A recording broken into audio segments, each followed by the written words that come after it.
Uncle Colin here, who just bought a place in Chicago, and goddamn, that thing's a palace. It is kind of like Colin Cowherd has a network called The Volume. He works for Fox Sports.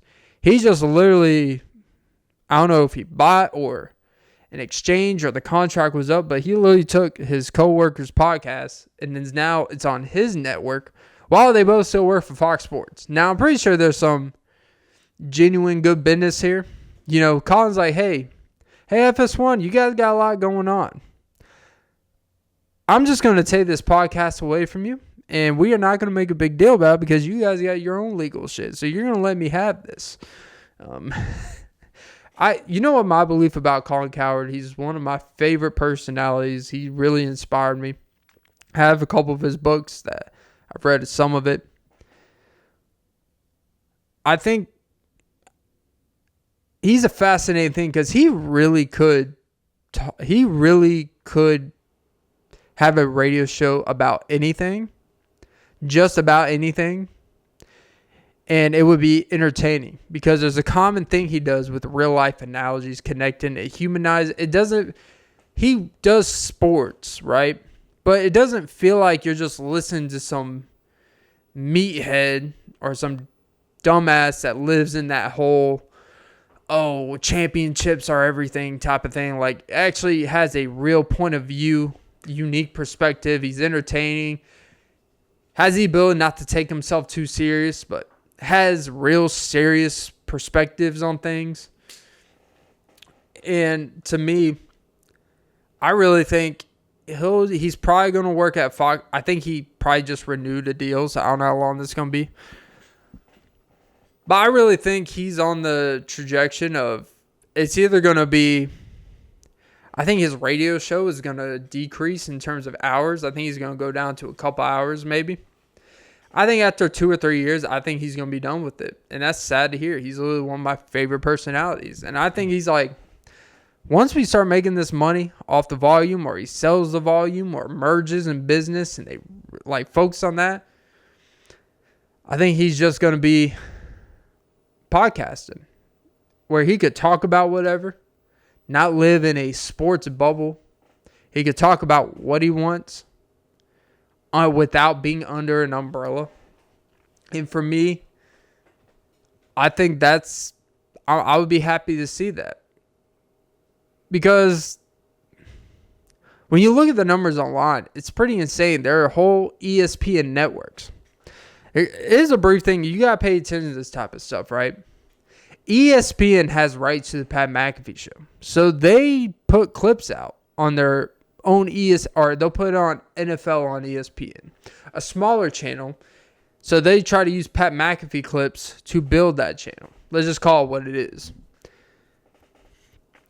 And they'll take clips from his channel because they have the right. They'll put it on that channel, and they'll get significantly less views than when they put out clips on the Pat McAfee show. Because ESPN, even though... Uh-oh, that shit just went out. Uh-oh. Yeah, even though Pat McAfee is... I had to look at the subscribers again, but he's getting 70, 80, 100K sometimes on live streams on YouTube, which is insane. Like, people don't realize how insane that shit is.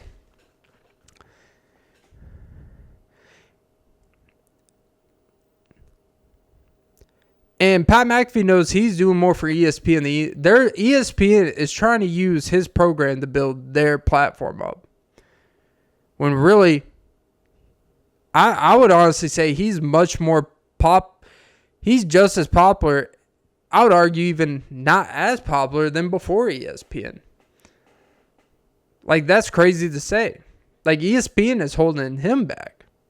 They need him for views, and they're trying to clip farm his channel to build up these other channels. But yeah. That's stuff you got to pay attention to. Going back to Colin, I think he sees that type of stuff. He's like, FS1 is using me more to keep their network more relevant in sports because they do all this hot take sports. His is still the main thing on FS1. I do not care about the breakfast ball. First things first, I don't watch it, but it is a pretty big show. No one cares about the facility. No one cares about Speak unless Joy Taylor's busting it down on someone.